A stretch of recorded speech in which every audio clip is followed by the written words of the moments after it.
எதற்காக எதிர்க்கட்சி நண்பர்கள் சில பேர் தமிழகத்தில் குற்றம் சுமத்துறாங்க. 1913 2013 வரை மொத்தமாக இந்தியாவில் வக்ஃப் போர்டு அவங்களுக்கு கீழே இருந்த சொத்து 18 லட்சம் ஏக்கர். 1913 2013 வரை 18 லட்சம் ஏக்கர். 2013 2025 வரைக்கும் புதிதாக 21 லட்சம் ஏக்கர் ஆட் ஆயிருக்கு.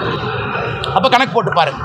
அப்போ மொத்தமாக இன்னைக்கு இந்தியாவில் வக்ஃப் போர்டு கீழே இருக்கக்கூடிய சொத்துக்கள் 39 லட்சம் ஏக்கர். இந்தியாவில் அதிகப்படியாக அவங்க கையில் தான் இருக்கு. ரயில்வேஸ், மத்திய அரசு கீழே இருக்கக்கூடிய ரயில்வே, வக்ஃப் போர்டு இவங்ககிட்ட தான் ஒரு தனி நபர் அப்படிங்கிற அமைப்பாக நீங்கள் பார்த்தீங்கன்னா அதிகமான சொத்துக்கள் 39 லட்சம் ஏக்கர்.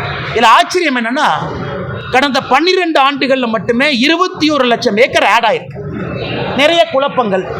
உதாரணத்துக்கு தமிழகத்தில் திருச்செந்துறை ஒரு ஊரே வக்ஃப்ல சேர்ந்துருச்சு, கோவில் நலங்கள் சேர்ந்துருச்சு. மக்களுக்கு ஒரே குழப்பம், என் தனிப்பட்ட சொத்தை கூட வக்ஃப்னு எடுத்துக்கிறாங்க. இந்த குழப்பத்திற்கு ஒரு தீர்வு கொடுக்க வேண்டிய கடமை மத்திய அரசுக்கு இருக்கு.